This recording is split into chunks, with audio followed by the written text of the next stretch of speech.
புன்னக்காயல் பகுதியில் உள்ள 500க்கும் மேற்பட்ட இளைஞர்கள், இளம் பெண்கள், மீனவர்கள் தமிழக வெற்றிக் கழகத்தில் இணைந்தனர்.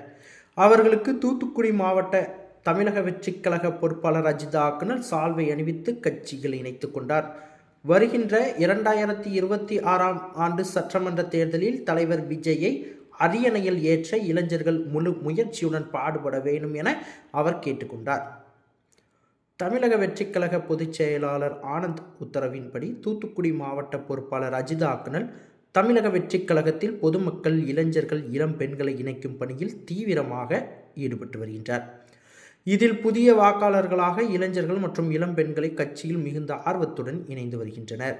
இந்த நிலையில் தூத்துக்குடி மாவட்டம் புன்னக்காயல் மீனவ கிராமத்தில் உள்ள இளைஞர்கள், இளம் பெண்கள் மற்றும் மீனவர்கள் என 500க்கும் மேற்பட்டோர் இன்று தமிழக வெற்றிக் கழகத்தில் தங்களை இணைத்துக் கொண்டனர்.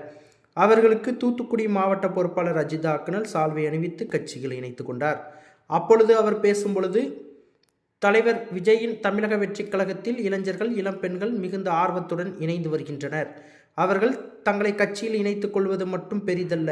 தாங்கள் வரும் 2026ஆம் ஆண்டு சட்டமன்ற தேர்தலில் தமிழக முதல்வராக தலைவர் விஜயை அரியணையில் ஏற்றிட தாங்கள் வீடு வீடாக சென்று வாக்கு சேகரிக்கும் பணியை தற்பொழுது நீங்கள் துவங்க வேண்டும் என்ற அவர் வீடு வீடாக சென்று மக்களின் கோரிக்கைகளை கேட்டு அதை நிறைவேற்ற தாங்கள் பாடுபட வேண்டும் என கேட்டுக்கொண்டார்.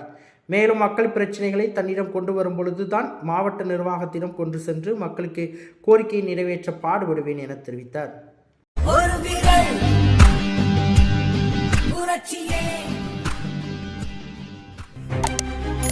செய்திகளை உடனுக்குடன் தெரிந்து கொள்ள உங்கள் கரம் டிவியை சப்ஸ்கிரைப் செய்யுங்கள்.